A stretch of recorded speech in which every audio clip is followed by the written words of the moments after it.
Hello and good morning, everybody. Welcome to another Cars and Coffee with Kenny. Sorry, I had too much coffee this morning. Anyway, welcome to Cars and Coffee with me, Kenny Brown. And if you're a car guy or gal that really wants to learn more about performance, cool parts, and cars in particular, you are in the right place. Because I will spend the next hour or so sharing with you some of my extensive knowledge and background from like 40 years of professional motorsports and building great cars. And also questions. Please send in questions. I'm more than happy to try to answer some of your questions this morning because that's what I do. I talk about what you want to learn about. And let's see, what do we have lined up for today? This is episode 35. Can you guys believe that? We're up to 35 episodes on this. It just blows my mind. Let's see, we're going to talk about, I've got some cool tech stuff. You know how I like to snag parts out of the shop when we're building cars, some cool parts to show you. Well, I've got two things to show you today. One is the JRZ single adjustables, and also the big Kenny Brown Baer 6-piston big brake package. And then, we're going to talk about the upcoming 5-day Transform Your Driving Experience workshop. This starts Monday, and we did the first one back in, I think, June or something. And it was really popular, and we had a lot of requests to do it again. So we're going to do another one starting Monday. And I can do that now because we just finished up the inaugural class of the Speed Therapy Academy. We just finished up on Thursday and had our little virtual graduation ceremony. So that kind of frees me up for next week to do this, the workshop. And by the way, you have to be in the Speed Therapy Society group, a private group, to see this, because this is not broadcast to everybody. This is just for our people in the Speed Therapy Society. So it's a closed group. So if you want to get involved, I'll get somewhere down here will tell me how to do that, but there should be a click. I think that's on the next page when I tell you how to get involved. Let's see. We're doing something really cool this week. We are, we keep working on a technology thing, which we always struggle with. But we're simulcasting now on Facebook Live and YouTube Live. But ta-da, we are now tri-casting. We've added the Speed Therapy Society Facebook group. We're also broadcasting there live today too. So it's a great technological feat. And in a little bit, you're going to see me try to not screw up as I introduce some more technology marvels.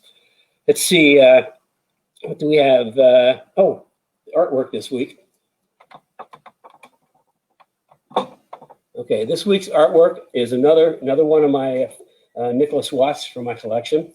And this is the winning GT Mark IV of Dan Gurney and AJ Foyt, followed in the chaparral by Phil Hill. And this is actually signed by Dan Gurney and Phil Hill and the artist. It's kind of a cool work. So if you've been with us for a while, you know I like Nicholas Watts. I've got a number of his pieces, and I thought this is a nice big red car.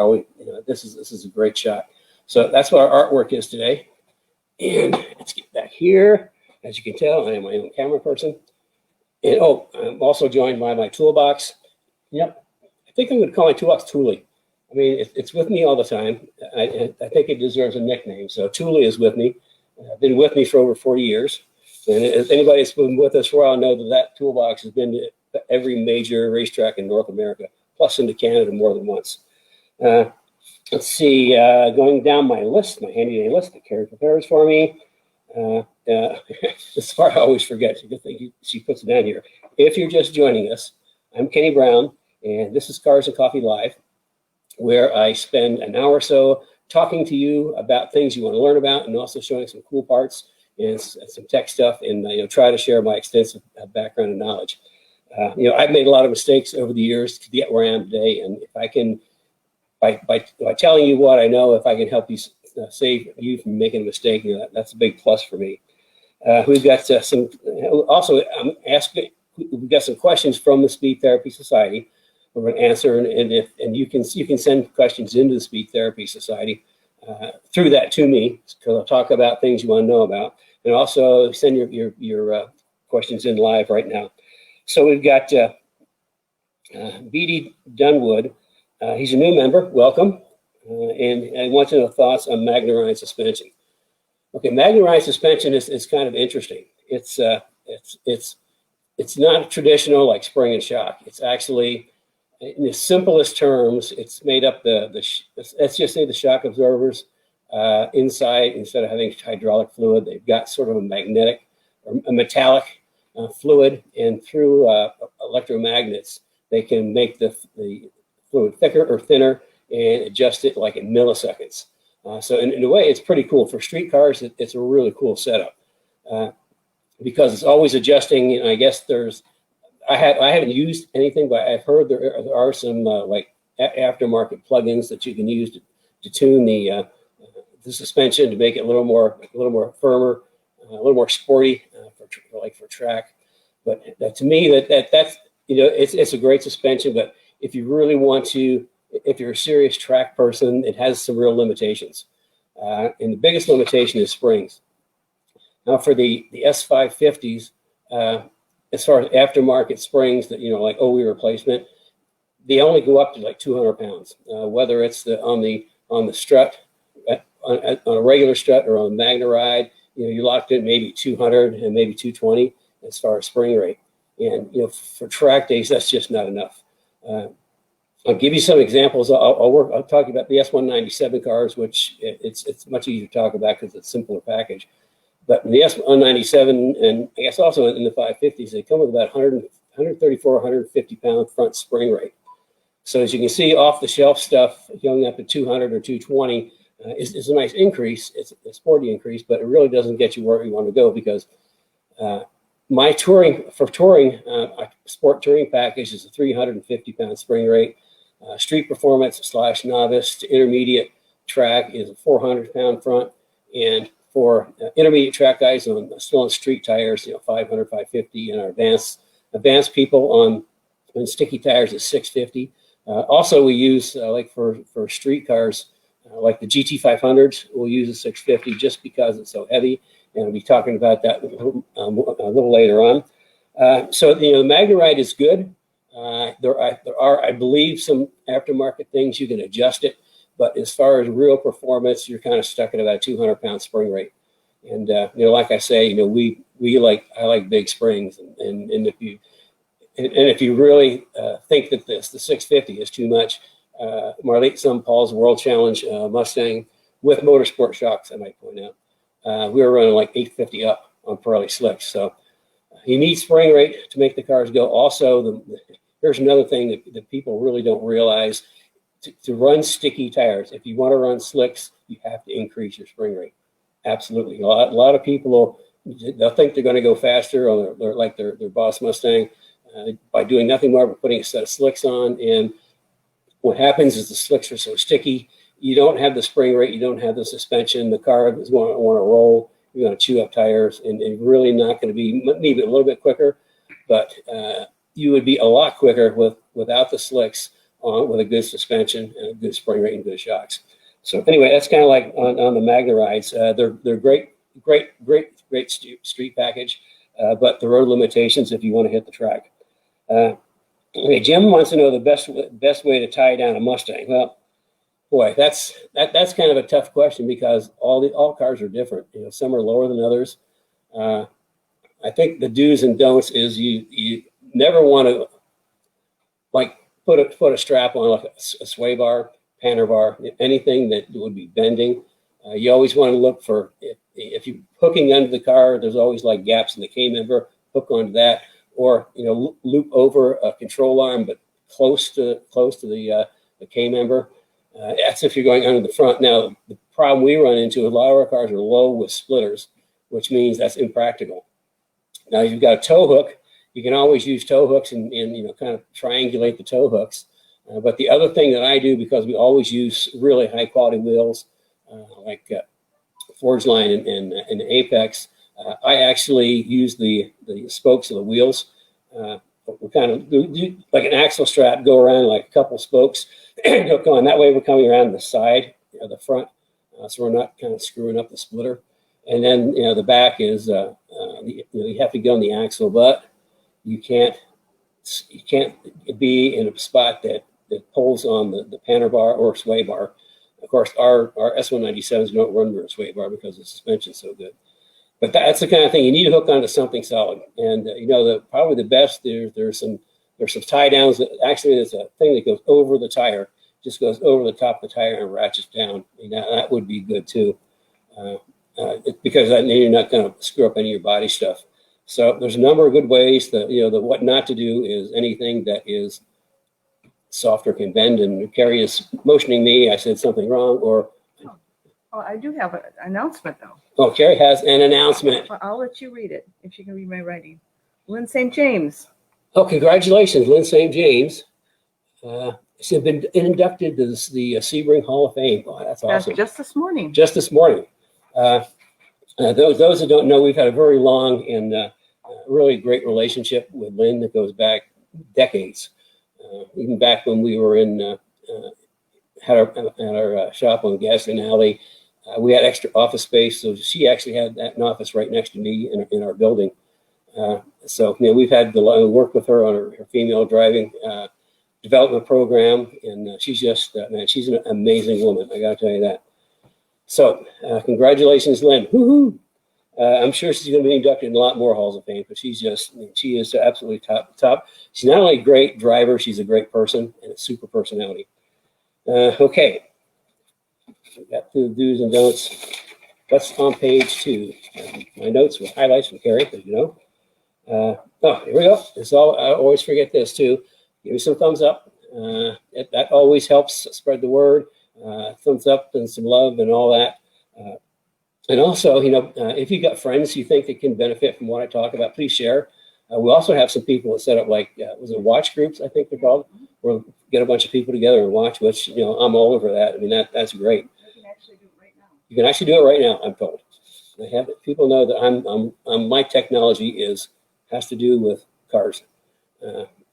I'll just leave it at that. Okay, so thumbs up, love. Let's see. We're going to talk about, okay, well, we might as well send your questions in. And I think we're going to, we actually have I wanted to show you the ZRZ single adjustable coilovers again. But unfortunately, they're already on a car. And I wanted to show you the big brake package that we run, the Kenny Brown Bear big brake package that we run, but that's also on a car. So we're going to work with okay, I hope I get this right, this technology thing. We have a special guest to talk about, you know how I like to bring in special guests. We have a special guest to talk about both the shocks and the brakes. So let's see if I can make this happen.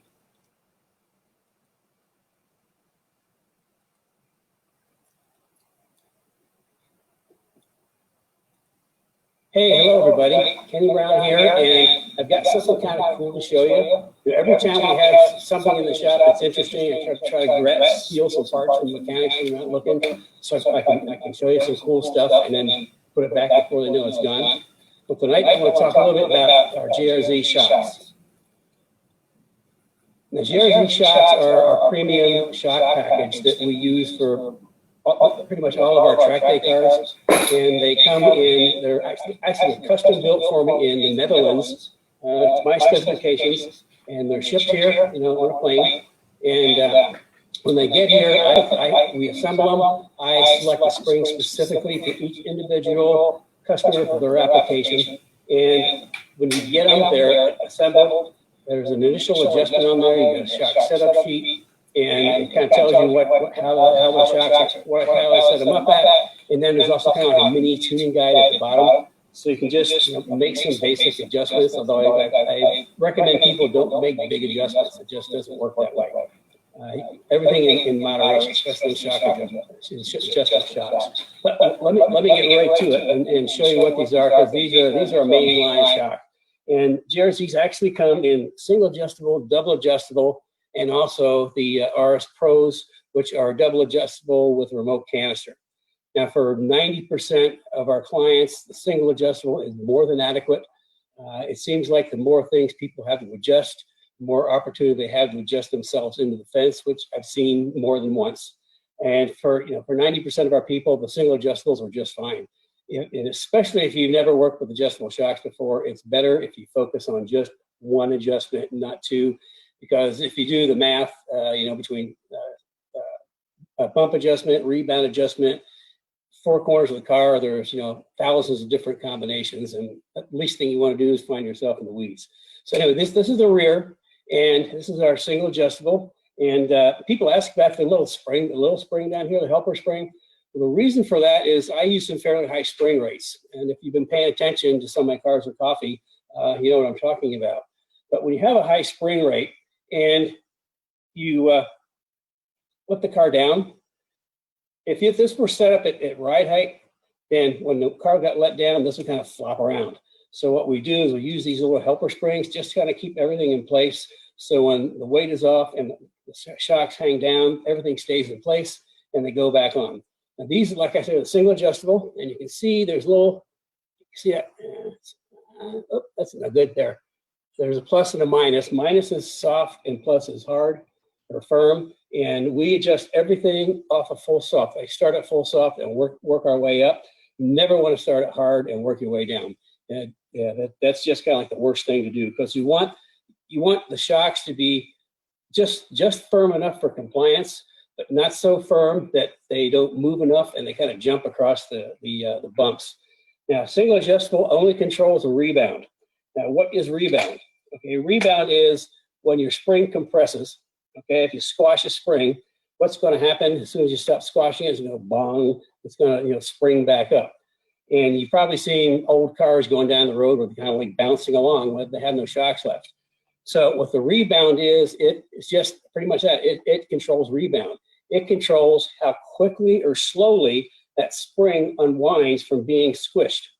Okay, and what you want to do, we want to control that unwinding. Like in the front, you're going around a corner, you want to control how fast that comes up, because you want to have the front of the nose planted. On the back, you want to control how fast it comes up, so you still have weight on the rear tire, so you have grip. So that's what single adjustable is about. A bump adjustment is just that, it's just compression. And 90% of the shock tuning we do on Mustangs is with rebound. So that the compression doesn't really play into this. Although, however, even though this is single adjustable, with every click there is a small increase in bump adjust, but the major increase is in rebound. So this is the rear, and you can see this is a pretty sweet package.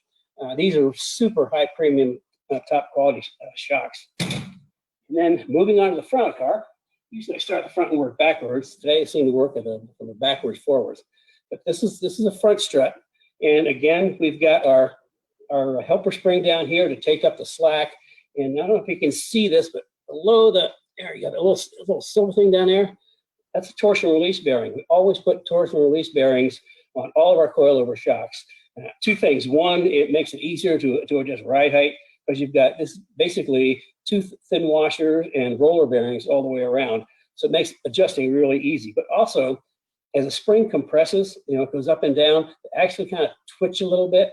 And by having this little torsional release bearing, it just does that. It releases the torsion that it goes into it, so the spring operates more smoothly. But back a long time ago, when we didn't, before, we're just making our coilovers up. This is like 20 some years ago, when we really didn't have the selection we have today.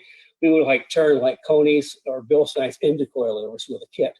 And torsional release bearings really weren't that prominent back then. And what we would see happen is actually we'd see the springs actually wearing on the threads on the coilover, because there wasn't any give to them, and they were kind of doing some funky things. So again, we've got the adjustment on the top, negative and plus. And like I say, when it comes to you, I'll make a preliminary adjustment based on your spring rate and application, and then the little tuning guide. But then there's also big letters. Call me. Before I make any major adjustments on your shocks, call me, and I'll kind of talk you through it. So this is the front strut. And of course, all of our struts come with, pre-assembled just like this, camber plates on, and adjustment.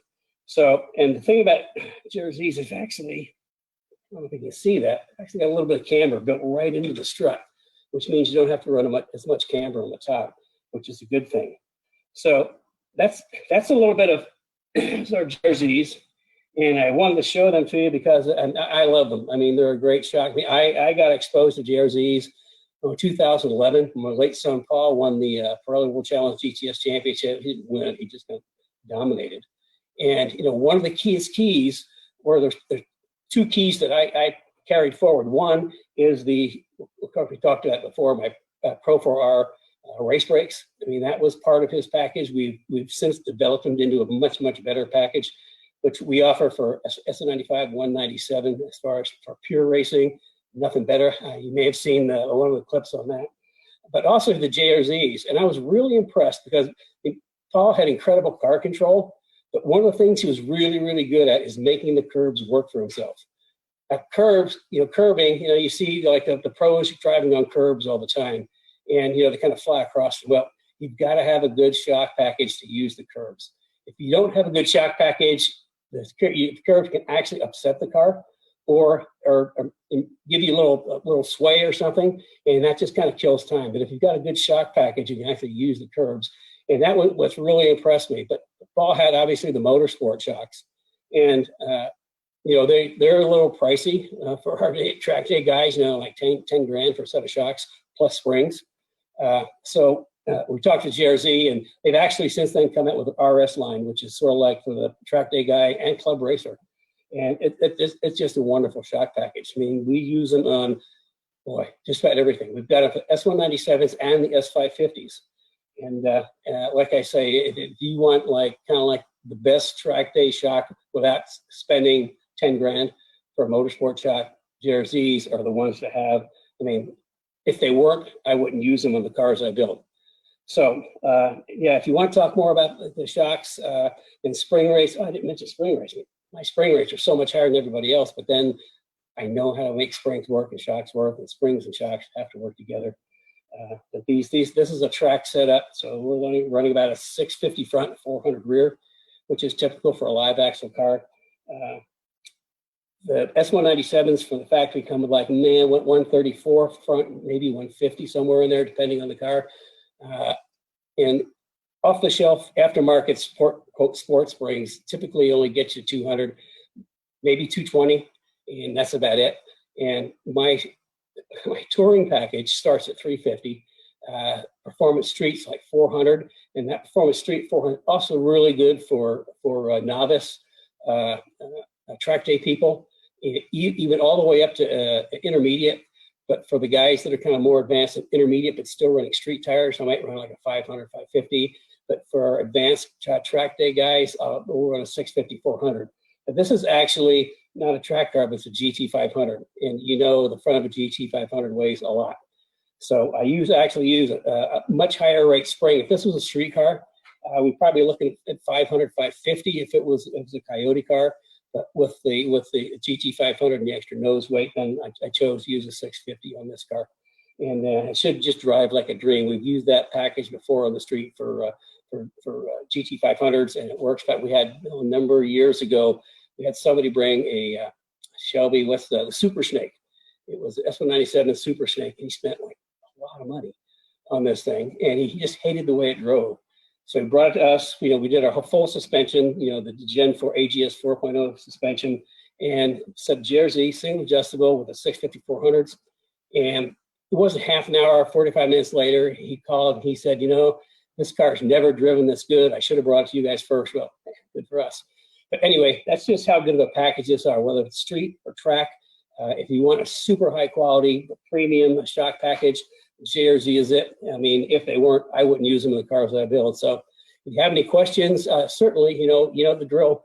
You can get a hold of Carrie or send an email and kind of sign up for one of my 15-minute consults that I try to do a number of them a week just to kind of connect with people and give them good information. And if you want to talk more about shocks and springs, I'd be happy to do that. Just like I say, I'll call in, set one of my complimentary 15-minute consults, and we'll try to chat about it. So in the meantime, I got to get these back on the bench before they figure out they're gone, or I'm going to be in big trouble. So that's it. That's on shocks for tonight. Okay, I made that work. That was our special guest talking about the JRZs. Actually, I think are those Steve shocks? Yeah, Steve Foley's. Okay, Steve, if you're watching, that's actually your shocks. He has a GT500 in the shop that we're kind of doing a full suspension on, and the brakes. Actually, the brake clip I got coming up too is the brakes we're putting on Steve's car. It's kind of our standard big brake package for S197s. Let's see. Actually, they're already on the car. Yeah, I can't show them to you because they're already on the car.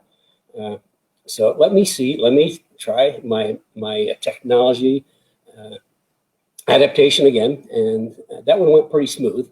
I hope I can do it a second time. What is this on? This is on the Kenny Brown Bear big brake package for Mustangs. Well, everybody, I'm Kenny Brown, and I'd like to talk to you a little bit about some brake tech. Okay, as far as brake tech, you've seen a number of times I've shown the Pro 4R race brakes we've developed with Baer, and they're just absolutely awesome brake package. But they are specifically race brakes. They use race pads, race rotors. I mean, they are a race setup. A little impractical for the street.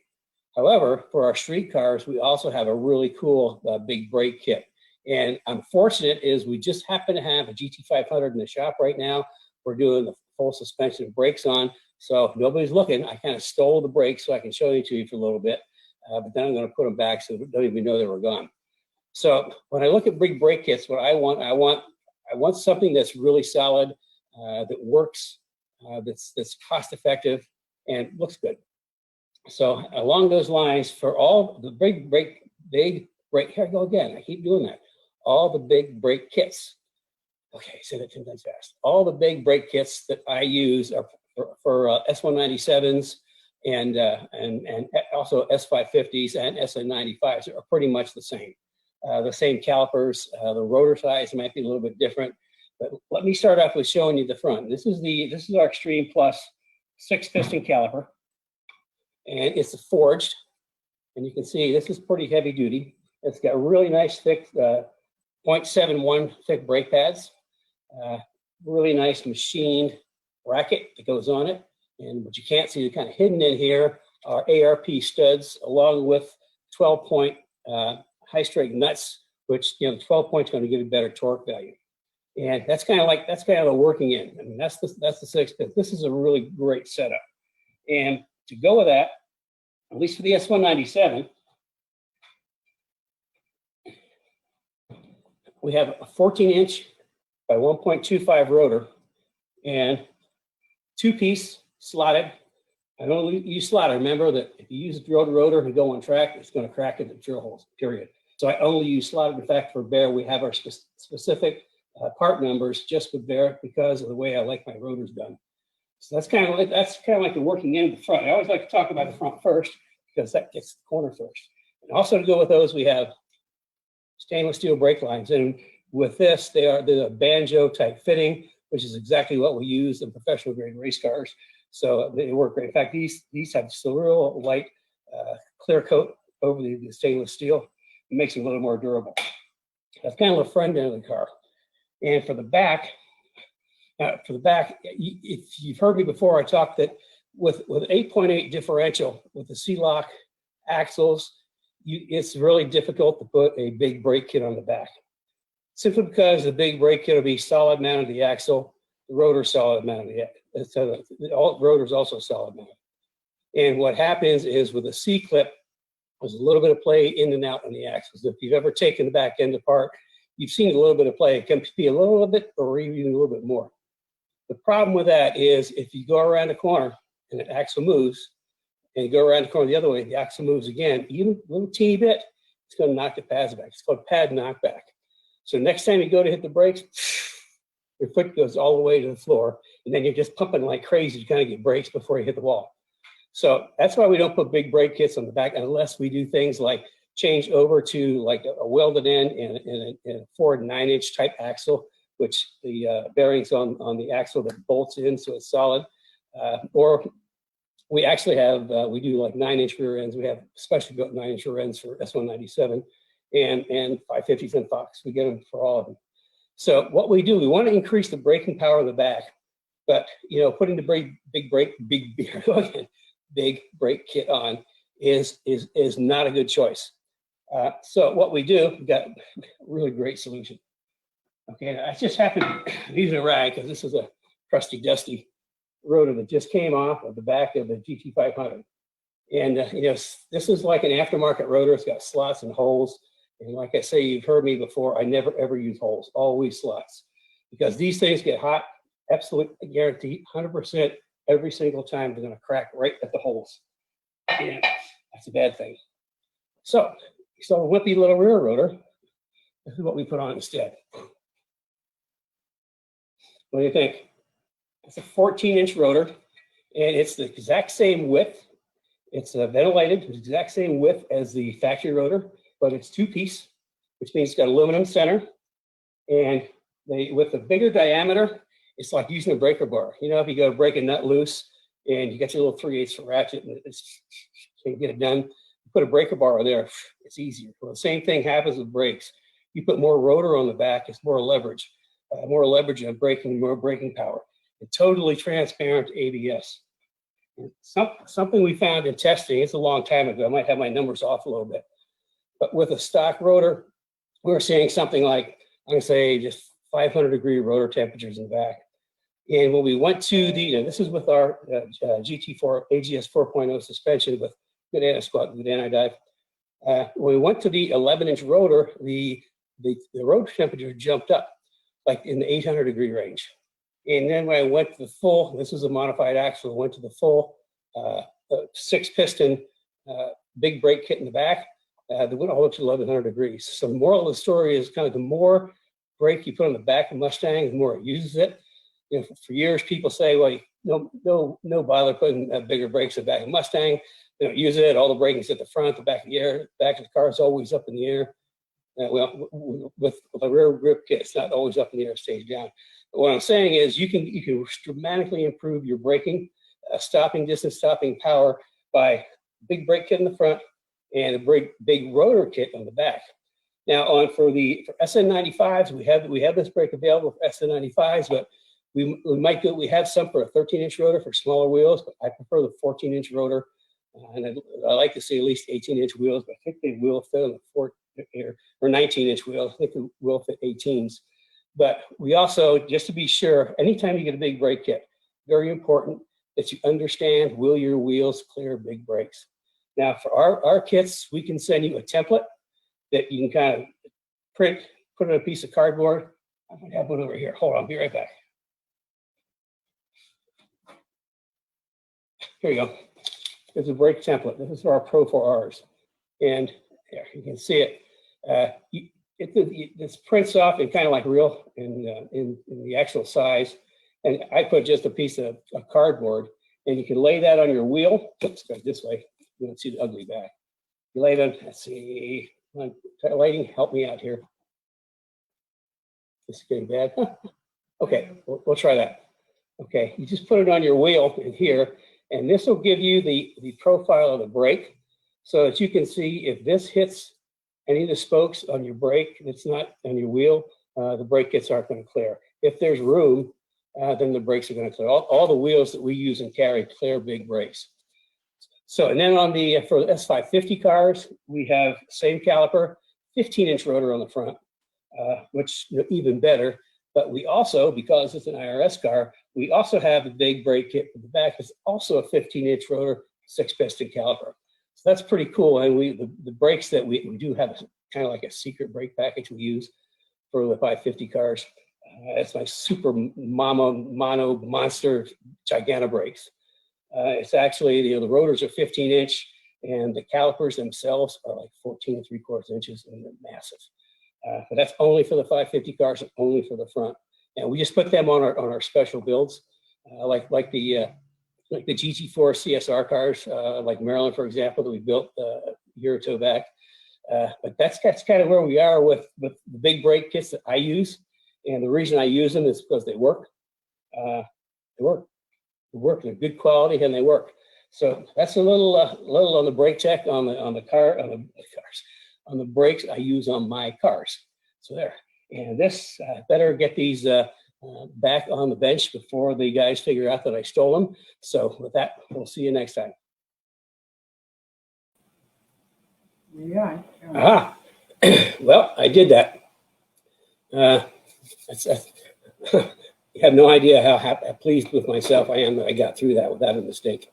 And those have been with us for a long time, and even like in the Speed Therapy Academy, understand what I say when my technology base has to do with cars, because we suffered through some technical things, but we sorted them out. And if we have any of our Speed Therapy Academy guys with us today, I want to congratulate you on your graduation and putting up with me for 14 weeks, I guess. It was pretty good. I think everybody enjoyed it. We had some fantastic special guests in our master class. In fact, we finished up our last master class this past Wednesday was with an engineer friend of mine I've known for years and years, Buddy Fay, talking a little bit about data acquisition. And you say some people, well, they wrote the book on it. Well, this guy actually didn't write the book on it.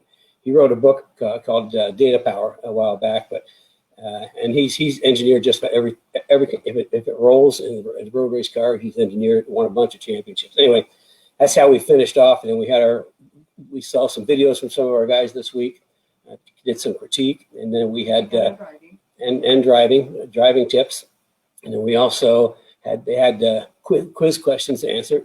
Each quiz was specifically sort of designed around the individual guy, and it was most of them got it right. Almost everybody got it a little bit right, and some of them got them really right. So it was good. It was a good thing. I think everybody enjoyed it. But anyway, congratulations, you guys, if you're out there. I really enjoyed the 14 weeks with you, and I think from what your feedback is, you enjoyed it and learned a lot too. So let's move along to. I guess that puts me down to talking about the 5-day workshop. And it starts on Monday. And like I say, I can do this now because we finished up with the inaugural class of the Academy. And it's transforming your driving experience. I mean, I can't get everything in that I know, but I try to get as much in as I can to share with you. And, going day by day, for example, like first day's the first crucial steps. And then we'll talk about building the performance platform. Day 2, day 3, building performance platform part 2, dialing in the car for your maximum driving experience, and tips and tricks for driving and car preparation. Kind of wrap up the week. And Carrie is coming up with a sign. No, she's not coming up with a sign, not yet. She's preparing to come up with a sign. So you can register. It's on there. It's on here. Oh, here it is. Okay, I got it now. Remember I told you in the beginning it was down here somewhere? Okay, you can register on the KennyBrown.com website. And remember, this is a closed deal. This is not open to the public, the workshop. It's a closed deal. It's in the Speed Therapy Society private group. So you can register on the Kenny Brown website, in the Speed Therapy Society Facebook group, through the link posted here. On the Kenny Brown Performance Facebook page, or if you're not a Facebook person, call us and we will make arrangements so you can participate at some level.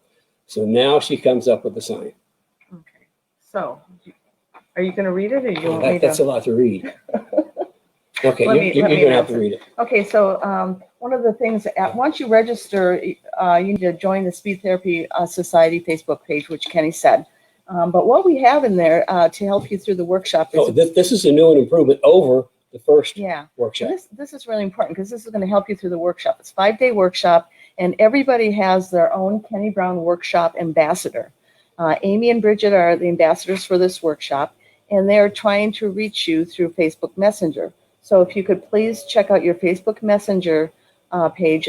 There's usually a little red button up in the left-hand corner that you can see that you have a message for somebody. Just open that up and they will converse with you, and they are going to share, if you can't make the live workshop, they'll share the replay.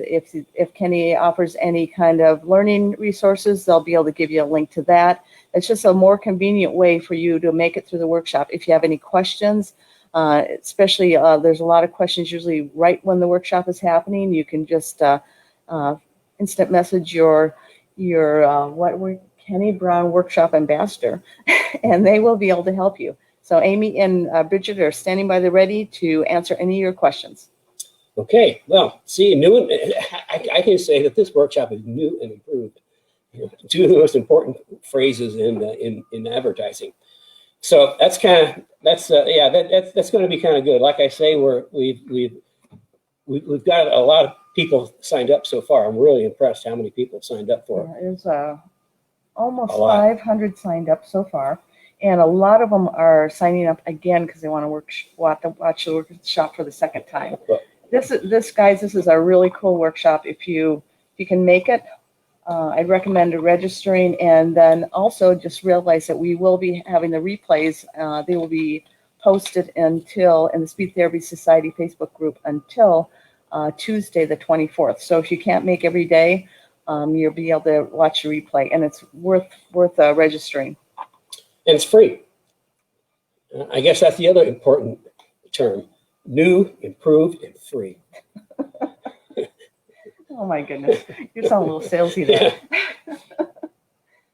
So anyway, I think we have some questions. Yeah, let me see where we are. I've been chit-chatting too much, so I need to get back to our questions. One Facebook user says, I need a Mustang. Let's see, any other ones? And right now, if you want to add questions, go ahead. Okay, and let's see. I don't have a lot of questions. So that's kind of a... Yeah. You can tell them. Yeah, if there's a wire or a camera, carry it, trip or kick it.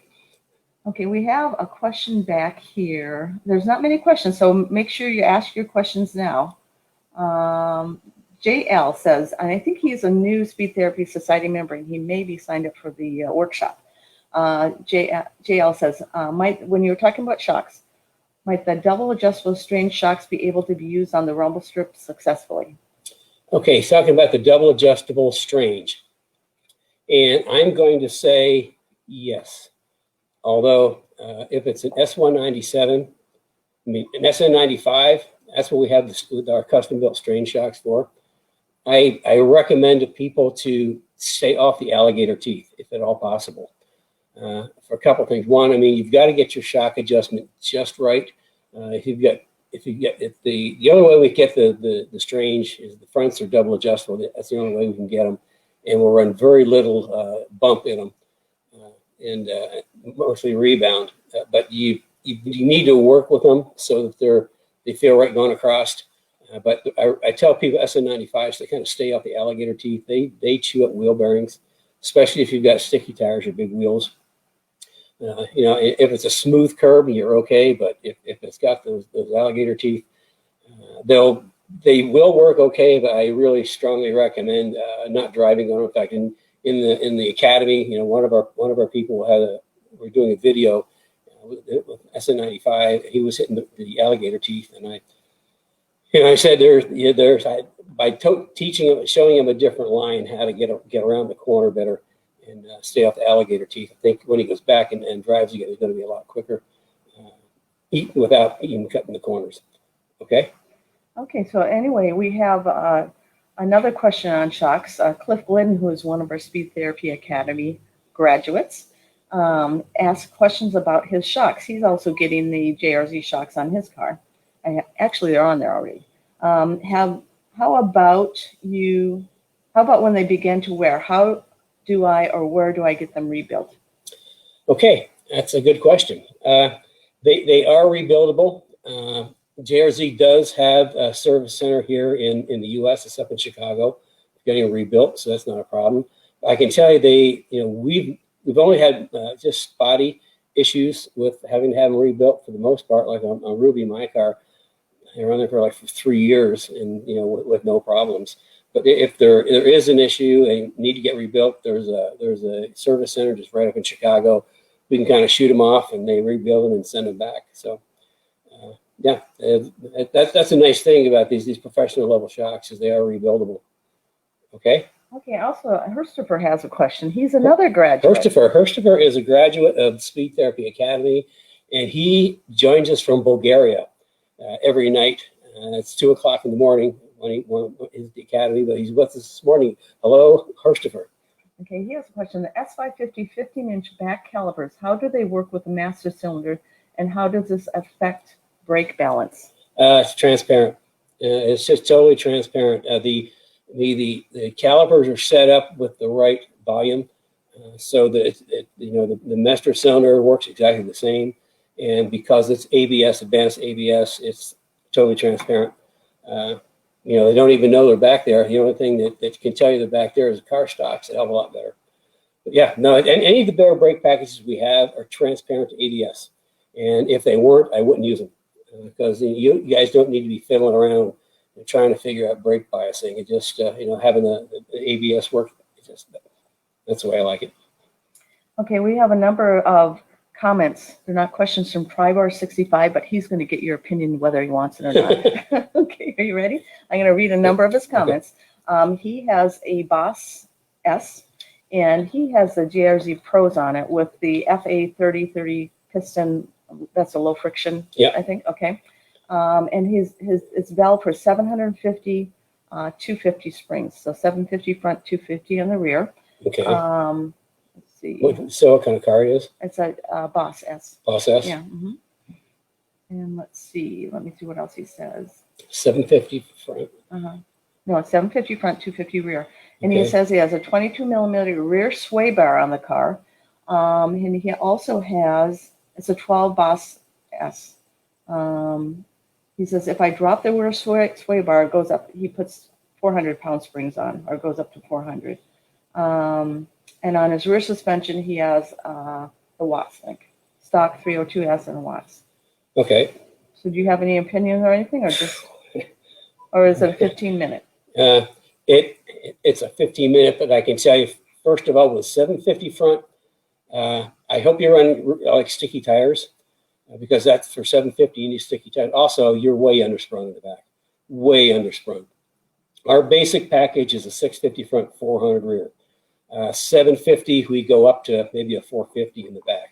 But the other thing is with the rear grip kit, the geometry in the rear grip kit, first of all, we throw the rear sway bar away because I use geometry to control the back of the car. So rear sway bar just makes it worse. Secondly, with the Watts link, I've talked about this before. Watts link is the absolute best way to locate for lateral location of an axle. Okay, the problem is wherever that center pin is that the bell crank rotates off, that becomes your rear roll center. Rear roll center is the part of the car that back of the car wants to roll around, and it's high. You typically cannot get them down very low just because of the how the bell crank works. And then you also have to have some structure off to the side to hook onto. Back in the late Trans Am days, what we used to do is take a Watts link and mount horizontal to the bottom differential. That was easy because it's an underslung chassis, so it's easy to just go over and tie off to it. But that gave us the benefit of a Watts link for axle location, and also put the roll center at the bottom of the diff. Well, for the track day guys, for club racing guys, I mean, it's pretty impractical, even for street guys, pretty impractical, to kind of do that sort of thing. So what I do instead, where the panel bar crosses the center line of the car, that's your roll center. So in our rear grip kit, it's every single piece of the rear grip kit is engineered to have an improvement on suspension geometry. And I've talked to that before, but with the panel bar, what we do is we got a roll center relocation kit. And the panel actually rolls the panel bar down to the very bottom of the differential. So we take the roll center from being high and move it down to the bottom of the diff, which has a huge impact on the roll rate in the back of the car. Like I say, because it's the geometry between the lower roll center in the back and what I do between the upper controller module, the axle brackets, and lower control arms, is we bring the instant center sort of back in the, I won't say exactly, the guys that took the academy know exactly because we spent a couple days on geometry. But I bring it back into an area in the car that I developed over, this is Gen 4 of the suspension. So we get the instant center, and the instant center means anti-squat and also anti-lift. So, I mean, that whole package just, it completely tames the back of the car, and we throw the rear roll bar away. And Watts links are great, except for me, you can't get the roll center down where I want it. So that's why we do it the way we do. But I think you're seriously undersprung at the back. I just, we run 650 400s, and the only people that run 750s, we have them on like super sticky tires, like at least Hoosiers or Slicks. But yeah, the GRZs are valve. The GRZ valving is so good. They cover a massive range of spring rates. So I guess you got my opinion whether you want it or not. Yeah, Tri-Bar, if that's... Yeah, and if you want, you can set up a 15-minute consult, and we can talk about it some more. Yeah, and the 15-minute consult link is on the Facebook page, and it should be in the comments. One of our team members will post the 15-minute link. Okay, let's see. We have a number of questions coming in right now. Okay, JL has another question. He's the one that asked about the double adjustable shocks, strain shocks. Okay. Okay, when it comes to time for the KB SN95 SLA system, are the wheel bearings changed for something other than OEMs? We are all used to ball joints and any other consumable types of parts common for longevity. Yeah, I can tell you, and the SLA is at least a year away, maybe, but I can tell you that we'll run different wheel bearings than what's on the than the SN95 wheel bearings, because as we know, they're always been a problem. But no, it'll have some pretty heavy duty wheel bearings, so you don't have to worry about it. But I'm really, I got so many things to do. That the SLA for 197 and SN95s is a year or so out, but we have something right now that we just got a patent on. We filed for a patent, so it's patent pending, on the rear suspension that I'll be introducing in the weeks to come. Not quite ready yet, because we want to get it into a little further into we're doing like a pre-production lot, and the guys in the academy know all about it.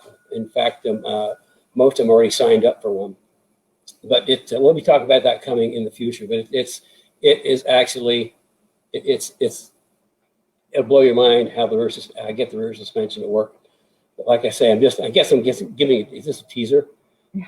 You're not supposed to give teasers. They're not supposed to give teasers. Anyway, what we'll do is when the academy guys know all about it, and I want to get a little bit further in a couple 3 weeks maybe, and then what we'll do is we'll do a special segment in the society just to introduce this new product, and we're not going to introduce it to the public at large for probably till after the first of the year. So right now the academy guys know about it, and in the coming weeks the society, you and the society will know about it. So I guess I kind of got off on a tangent. Yeah, you did. Okay, what time is it? We've got a few more minutes here.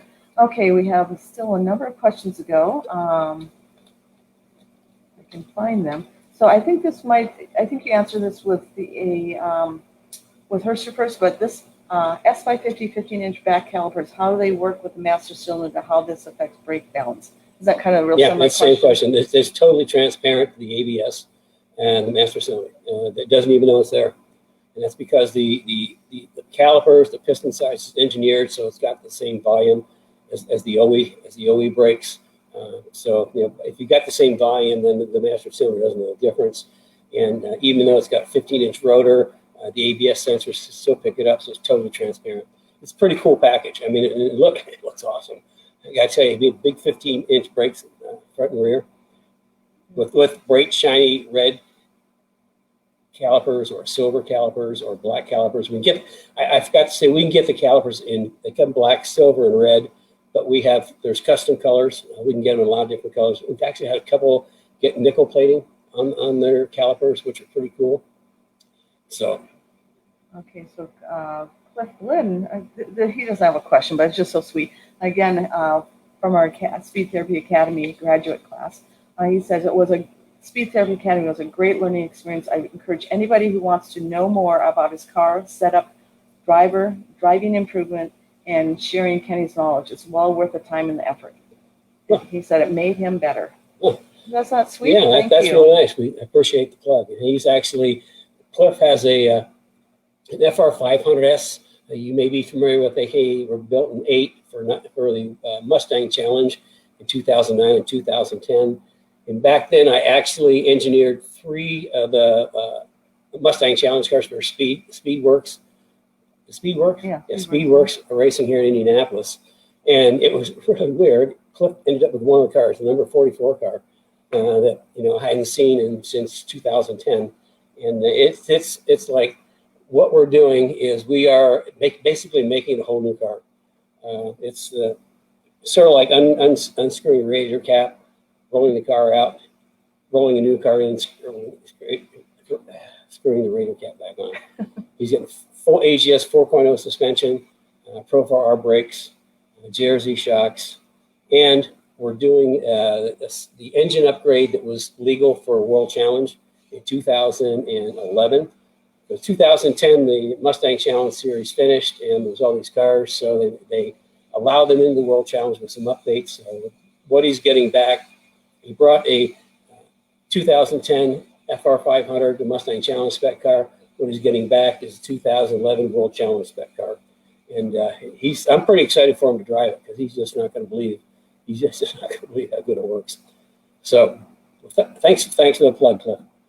Okay, and then see, Tribar has a comment that I think is good for everybody. Tribar 65 is I'm sure that's not his name, but his code name. He says that they're for JRZs to be rebuilt. PSI at Sonoma Raceway can rebuild them as well. Okay. Okay. So there's two different places. Like we use the one in Chicago because it's close. That's good for West Coast. And so now I know there's one for the West Coast. So yeah, I mean they're fabulous shocks. I mean, if you look at the JRZ website, these are absolutely top level professional grade shocks, and they're really big in Europe. Okay, and D.D. Dunwood, he's a new Speed Therapy Society member, and I'm assuming he signed up for the workshop. He says, S550s, are hub-centric wheel spacers good or bad for geometry? Hub-centric waist, it really doesn't change geometry that much, but you really should be using hub-centric. If you're using wheel spacers, hub-centric is one to use. Because what that means is the wheel will actually, it's the hub on the spacer, the wheel will center on, so you don't have to rely on the lug nuts. It really doesn't change that much. I mean, it's minimal, nothing that you would feel. The thing it does do, if you put spacers on the front, you're widening the track, and widening the track in the front is always a positive, good thing. It always makes the cars handle better. Okay, and then we have two questions from, I'm not sure their name, but anyway, it says Facebook user. So, but they've been pretty active on our site right now. So let's see, wondering what is the best, for an S197, what is the best brake pads to use for street application? What do you recommend? Okay, we've got a couple different ones. And if you call in, we can talk about it because we've got just a pure street autocross.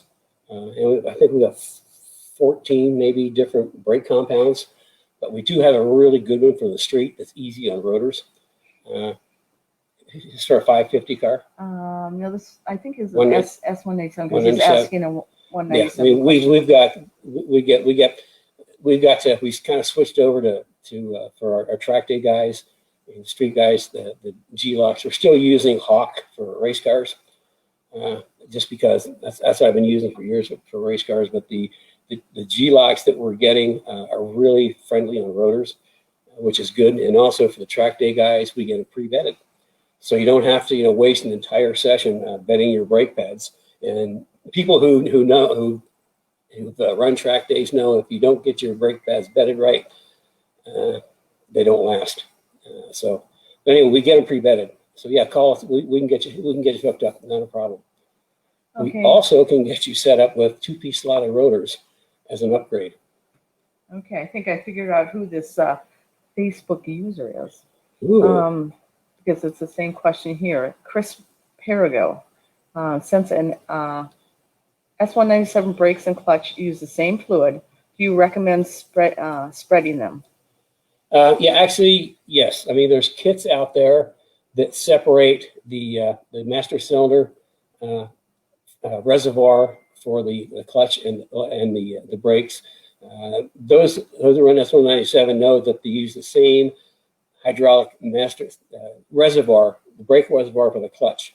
And if you're on track a lot, that can get hot. We certainly recommend the very least for S197 track guys is put like the flame stuff for spark plug wires fire guard, whether they are, put that on your line down to between the master cylinder and the you know what I mean, because it will get hot. And by removing it, we're doing that on, I think that we're doing on Cliff's car. We're putting a remote reservoir for the clutch fluid. So yeah, I strongly recommend it. So, You know, we don't build it or anything, but I know there's kits out there, so I recommend it. so also, I would like to thank Chris Herigo. He invited a whole bunch of his friends. Oh, So crazy. thank you. On where I'm looking at it, Chris, it says your name is Facebook user, but I'm on a different platform. So thank you, Chris, for inviting all your friends. Really appreciate it. Okay, and then from my watch party, let's see. Mark Bowen would like to know, would that big rotor package work on an F-150? I already have 15-inch 6-piston calibers up front. On F-150? Yeah. If it's got an 8.8, I think the answer is yes, but I really need to check on that because we haven't done that yet. But certainly, give a call in and. We have some, but on our research on that, we have. You just don't remember. We have packages for the F-150. Oh, I guess we do have packages for the F-150. Yeah. I just don't remember. Well, I won't say anymore. You developed them. Yeah. I did. Okay. So anyway, Anibus Farah is actually, he has got almost our full front and rear suspension, I think, right now. He's asking a question because he has an S197 GT with 14-inch OEM Brembo brakes. Would there be an issue running 13.8 GT500 rear rotors? No, but let me tell you this, that the better package is the 14-inch rotors that I just showed in the clip. We got a GT500 here, and we're taking the rotors off and putting the 14-inchers on.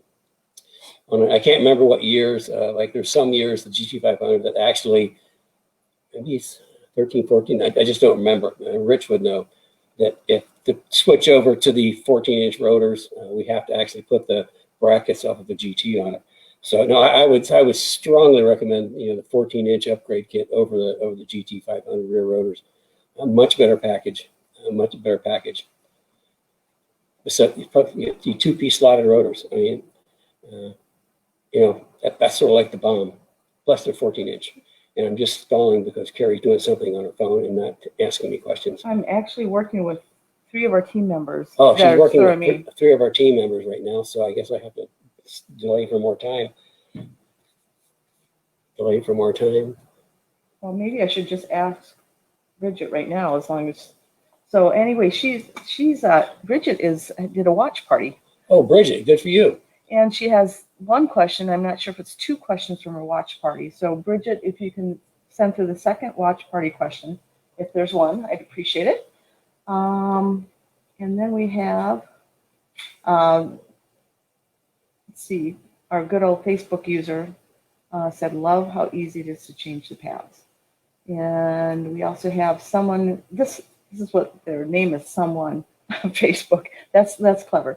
13 to 14 GT500 is bigger on rear, is what he mentioned. Is that correct? It could be. I just know that we take them off and put our 2-piece rotors on because we cannot get 2-piece slotted rotors for the GT500. To replace the OE ones. So we go to our, which if you're going to put rotors on, 2-piece slot is what you really need. It just does so many things better.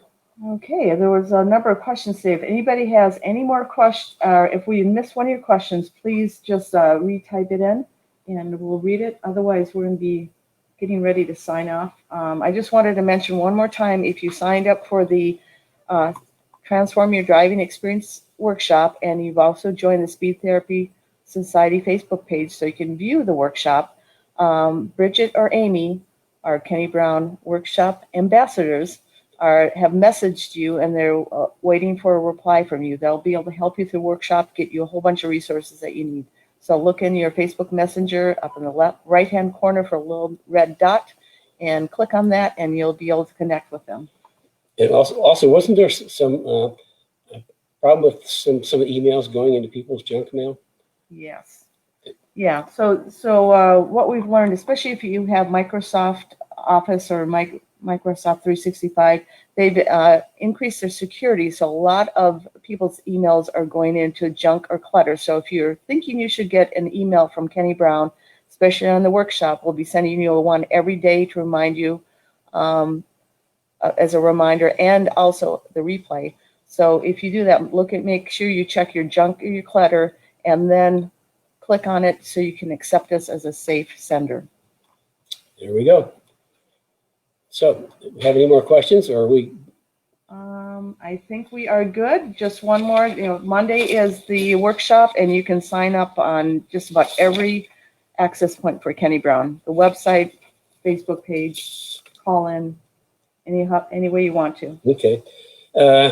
Before we close off, what are we doing next Saturday? It's on your notes. I know, but I can't find it. Oh, here, I found it. Okay, next Saturday, we're going to talk about, of course, answer your questions and talk about some winterizing for cars. And a lot of people don't put their car up for the winter. So we'll talk about that. Some questions I'm sure will come in during the week, and we'll talk about those too. But after next week, I think Thanksgiving is an encore presentation.